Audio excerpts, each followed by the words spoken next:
So now the third step is absorption.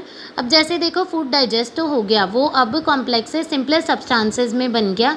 जैसे proteins जो हैं वो अब अमीनो एसिड में आ गए, जो बॉडी में हर एक सेल में डाइजेस्ट मीन्स अब्जॉर्ब हो सकते हैं। उसी तरीके से कार्बोहाइड्रेट भी ग्लूकोज, फ्रक्टोज या ग्लैक्टोज की फॉर्म में आ गए, जो एक सिंपलेस्ट शुगर है। देन हमारे पास जो फैट्स हैं वो भी कन्वर्ट हो गए into fatty acid and glycerol. अब ये जो सब्सटेंस बन गए हैं ये हर एक सेल तक जाके कैसे उनमें अब्जॉर्ब होंगे। So absorption of the digested food occur through epithelial surface of the villi and microvilli of small intestine. तो अब जैसे हमारी स्मॉल इंटेस्टाइन है तो उसके यहाँ पे जो सबसे आउटर लेयर होगी एपिथेलियल सेल की, अब इसमें होते हैं विलाई। अब विलाई का क्या मतलब है, अगर आपको याद हो तो 9th क्लास में आपने पढ़ा होगा सिलिएटेड एपिथेलियम। तो जो स्मॉल इंटेस्टाइन की लेयर होती है दैट इज़ सिलिएटेड। सिलिएटेड का मतलब क्या है कि ये जो सेल हैं, फॉर एग्जांपल ये सेल है, तो यहाँ पे अगर देखो ऐसे सेल का सरफेस हो तो यहाँ पे ही ऑब्जॉर्प्शन होगी। तो एक्चुअल में इसका स्ट्रक्चर कैसे होता है कि ये यहाँ पे जो एरिया है वो ऐसे इंक्रीज हुआ होता है। अब ऐसे फिंगर लाइक ये जो प्रोजेक्शन होती है इन्हें हम बोलते हैं सीलिया या माइक्रोविलाई भी कहते हैं या विलाई। अब इसका काम क्या है, they increase the surface area. अभी देखो यहाँ पे सिर्फ इतनी जगह पे ऑब्जॉर्प्शन होनी थी, अब यहाँ पे भी ऑब्जॉर्प्शन होगी, यहाँ पे ये सारे पार्ट पे ऑब्जॉर्प्शन होगी। तो इससे क्या हो जाता है, सिलिएटेड एपिथेलियम से सरफेस एरिया इंक्रीज हो जाता है।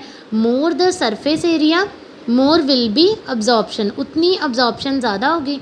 तो अब इसमें क्या होता है अब्जॉर्प्शन में कि जो माइक्रो विलाई और स्मॉल विलाई जिसको हम कहते हैं स्मॉल इंटेस्टाइन की, तो ये सरफेस एरिया बढ़ा देती है, जिसके सरफेस से फूड जो है डाइजेस्टेड फूड जो है अब वो हर एक सेल तक अब्जॉर्ब हो जाएगा।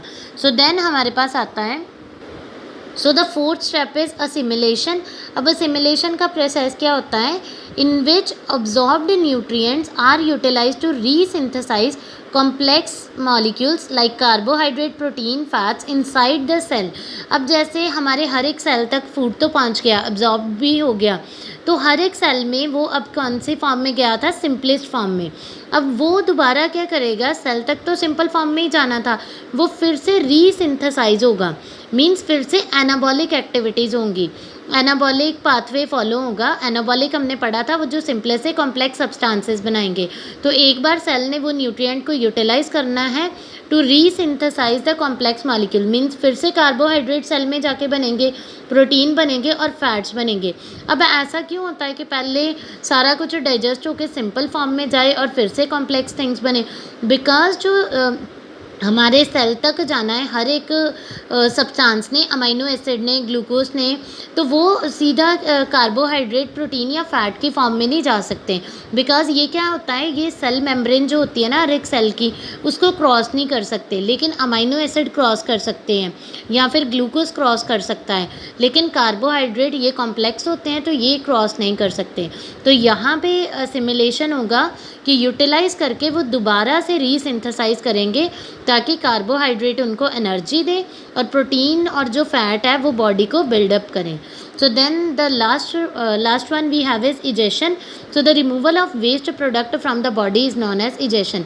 तो जो अनडाइजेस्टेड फूड है, जो हमारी बॉडी डाइजेस्ट नहीं कर पाती, वेस्ट प्रोडक्ट होता है, तो वो थ्रू द इनस रिलीज हो जाता है। So this was all about the physiology of the human digestive system.